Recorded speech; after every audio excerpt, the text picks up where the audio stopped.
Visit ILMS Academy for various courses from contract drafting, RTI, labor law, GST, and more. Get certified to enhance employability. The challenge was laid to a government order directing that 80% of the total number of seats in non-government training colleges should be reserved for school board teachers deputed by the government. What comes to light in Sidhrajbhai is that the bench therein did not rely upon the opinion delivered by the 7-judge bench in Kerala Education Bill, and rather distinguished it as the latter was relied upon by the state. The question bench in Sidhrajbhai thus took pains to explain that the opinion in Kerala Education Bill was distinguishable and that it is not an authority for the proposition submitted by the Additional Solicitor General that all regulative measures which are not destructive of the character of the institution established by the minority, provided the regulations are in the national or public interest, are valid. We now turn to examine whether the 5-judge bench in Azeez Basha failed to follow the principles opined in Kerala Education Bill or those laid down by the 6th-judge bench in Sidhrajbhai. Insofar as Kerala Education Bill is concerned, Azeez Basha categorically holds that the protection of Article 31 was not restricted only to educational institutions established after the Constitution came into force. Such a restrictive interpretation was held to be contrary to the opinion delivered in Kerala Education Bill and was bolstered with strong language that if that interpretation was given to Article 31, it would be robbed of much of its content. The bench further held that the expression established and administer must be read conjunctively in response to a plea that even if an education institution was not established by minorities, it could still be administered by those under the ambit of Article 30. This view, which has been consistently affirmed in the later decisions as well, in our considered opinion, is the correct interpretation of Article 31. As regard to Sidhrajbhai, it was neither cited nor was particularly relevant in the context of the controversy that arose for consideration in Azeez Basha. Most pertinently, the decision in Sidhrajbhai is no longer a good precedent to the extent of disapproval of its view by 11th bench in TMA Pai in this regard. We therefore see no accordance between Kerala Education and Sidhrajbhai on one hand and Azeez Basha on the other. On the second point where we have not been able to find ourselves in agreement is whether there is any conflict between Azeez Basha and the principles enunciated in TMA Pai. On a cogent reading of paragraph 106 to 108 of the draft judgment circulated by the majority, gives an impression that Azeez Basha had some collision with the subsequent 11th question bench in TMA Pai. In this regard, a reference has been made to paragraph 70, authored by Honorable Justice Kirpal, as his lordship then was. We are, however, unable to find any such perceived conflict between the two decisions. TMA Pai considered the scope of regulating the right of administering government-aided private minority institutions from paragraph 82 onwards. Then we have reproduced para 93 of TMA Pai, and after discussion, the answer given in para 107 of the TMA Pai. It may thus be seen that the decision in Sidhrajbhai, which holds that the fundamental freedom under clause 1 of Article 30 is absolute in terms, if not made subject to any reasonable restriction, has not found favor and has been expressly disapproved by TMA Pai. On the question of 2-judge bench, whether competent to make a reference, as already explained, we have again reiterated that such a reference could not be made. Further, there is no substantial difference between doubting or a larger bench or disagreeing with such judgment. Doubt and disagreement both originate from a template opinion, which is in conflict with reasons already assigned by the larger bench. There cannot be disagreement without doubting the correctness, and there cannot be a doubt unless disagree with the reasons. Most importantly, entertaining a reference by 2-judge bench doubting a larger bench would dilute the authority and position of the Chief Justice of India as enjoyed upon under Article 145, read with the Supreme Court Rules 1966, as were then applicable. Then what is the true import of entry 63 of list 1 of the Constitution? We have explained entry 63 in two parts, first part and second part. As regard to the first component of entry 63 is a substantive part, which is a constitutional declaration of BSU and AMU to be institutions of national importance. The opening part of entry 63 manifestly indicates that the Constituent Assembly was determined to confer such an elevated status on both BSU and AHU. The second component of entry 63, on the other hand, permits the Parliament to declare any other institution also to be an institution of national importance.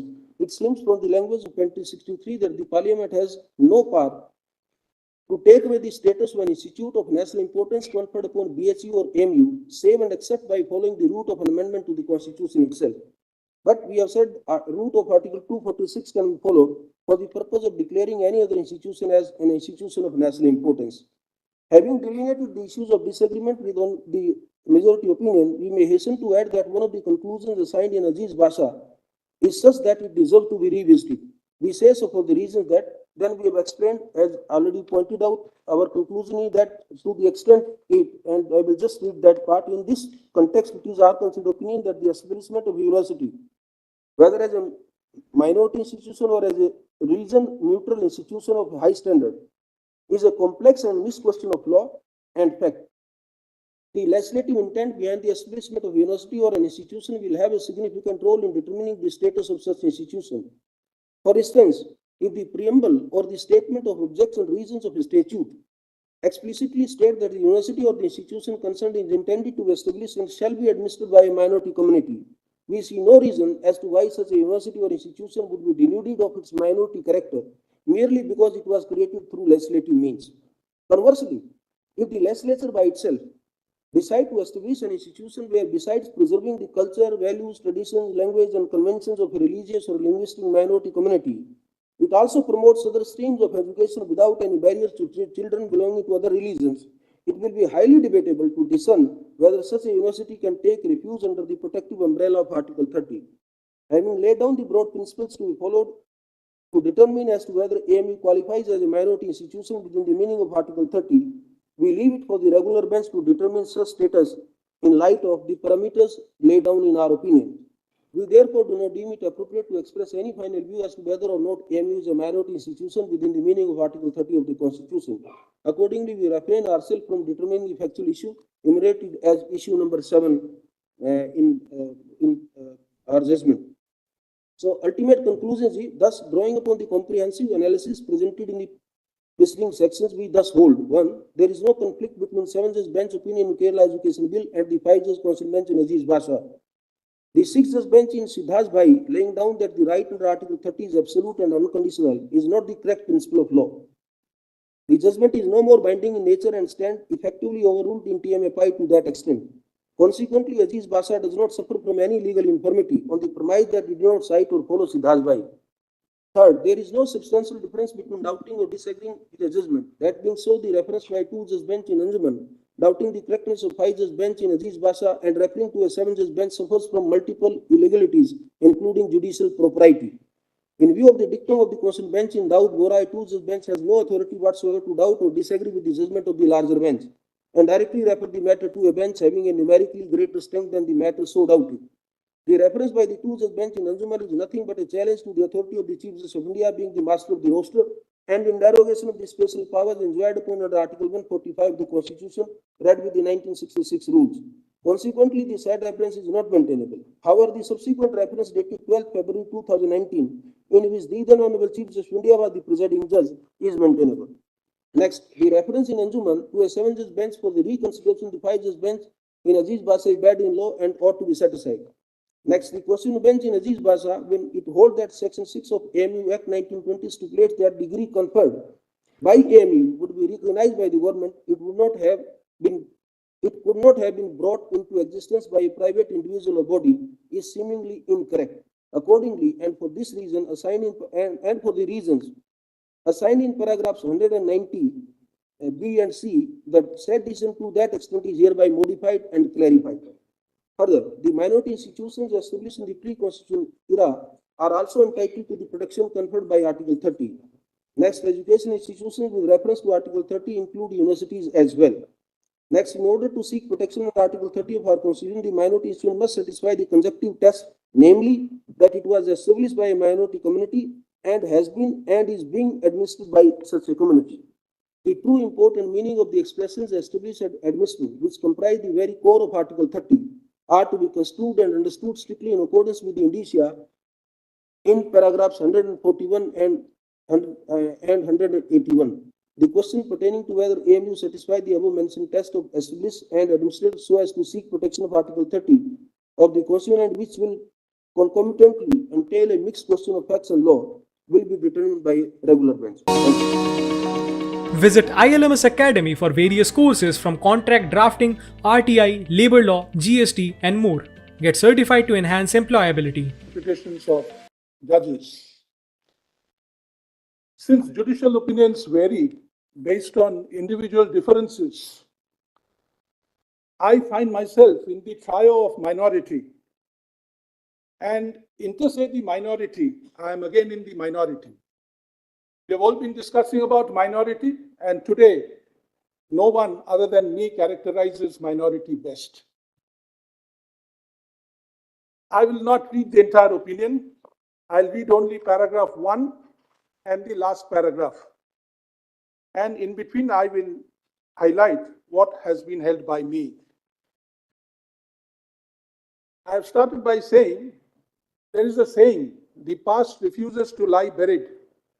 Possibly no other case would demonstrate the validity of this statement more poignantly. Having perused the records, I found that the order of reference of the three-judge bench in 2019 had its roots in the order of 1981, Anjuman. So I have referred to Anjuman as the reference order. I have referred to Aligarh Muslim University as the re-reference order. Anjuman order, a bench of 2 judges directly referred the issue to a 7-judge bench. The majority opinion is that such a course of action is permissible and within the parameters of Dawoodi Bohra. I have referred to several other decisions which have laid down the procedure when a 2-judge bench, even in case of doubt, cannot refer the matter other than to a 3-judge bench.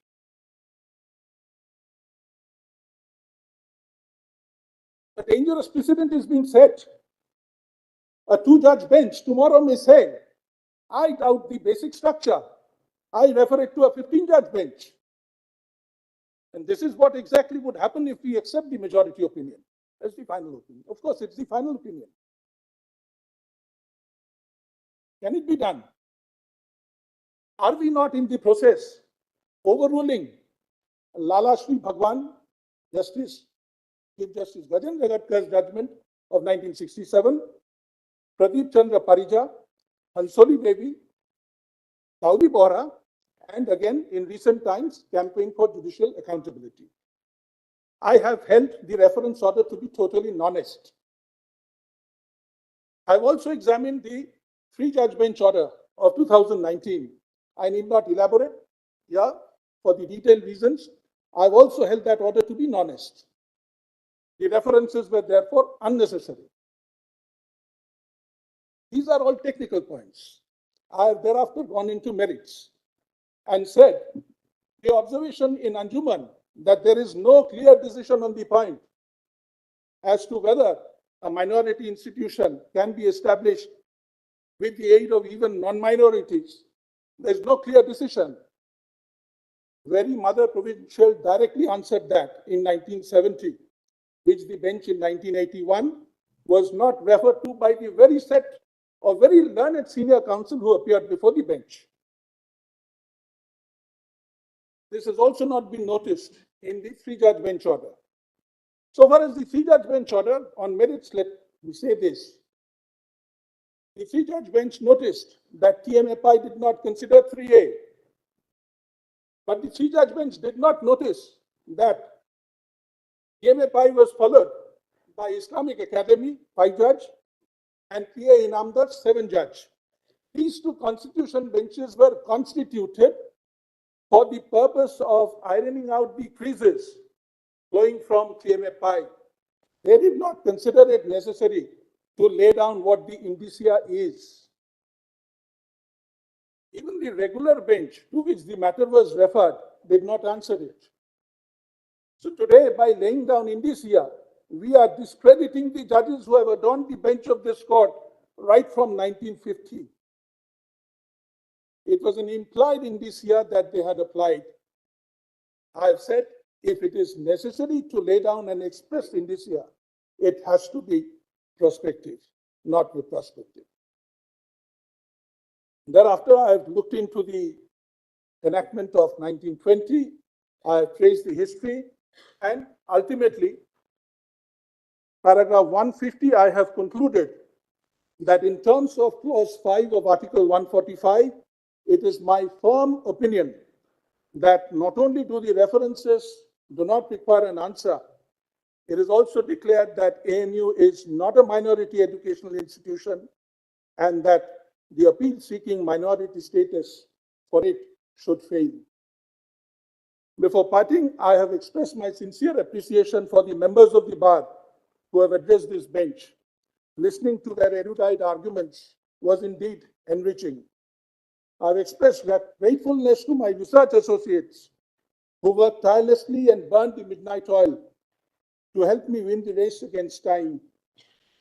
The scholarly contributions in books and treatises which were consulted, as well as the artificial intelligence systems now available, which have opened up a whole new world, did provide me with valuable guidance and inputs. Lastly, the assistance and cooperation received from this court's library also significantly enhanced my work and made my opinion richer. I regret my inability to acknowledge the contributors individually. That is my. I've had the privilege and the honor of perusing the erudite and illuminating opinions authored by Honorable Chief Justice Dr. D.Y. Chandrachud and Honorable Justice Surikant. Considering that the present matter involved fundamental questions concerning interpretation of the constitutional provisions and the judgments rendered by this court, I find it necessary to render the present opinion. I would like to make it very clear that my judgment is neither assenting nor dissenting judgment. It's my personal opinion based upon the law, the judgment cited, and the arguments and the facts on the subject. I'll straightaway come to the conclusion part. In light of the above, the following conclusions can be recorded. The bench of two judges in writ petition number 54-51 of 1981, titled Anjuman-e-Rahmaniya and others versus District Inspector of School and others, could not have referred the matter to a bench of 7 judges directly without the Honorable Chief Justice of India being a part of the bench. The establishment of an institution by the minority is necessary for the said minority to claim right of administration under Article 30. The words establish and administer are used conjunctively in Article 30 of the Constitution. The term establish in Article 30 means to bring into existence or to create and cannot be conflated with the generic phrase such as genesis of the institution or the founding moment of the institution. The real positive indicia for determining the question of establishment of an institution would have to be developed on a case-to-case basis on the following broad parameters in mind. 1. Firstly, to claim establishment, the minority community must actually and tangibly bring the entirety of the institution into existence. The role played by the minority community must be predominant, in fact, almost complete to the point of exclusion of all other forces. The indicia, which may be illustrative and exhaustive in this regard, may be the nature of the institution, the legal/statutory basis required for establishing the institution, whether the establishment required any negotiations with outside forces, the role in acquiring lands, obtaining funds, constructing buildings, and other related matters must have been held completely by the minority community. Similarly, while teachers, curriculum, medium of instructions, etc., can be on secular lines, however, the decision-making authority regarding hiring teachers, curriculum, decisions, medium of instruction, admission criteria, and similar matters must be the minority community.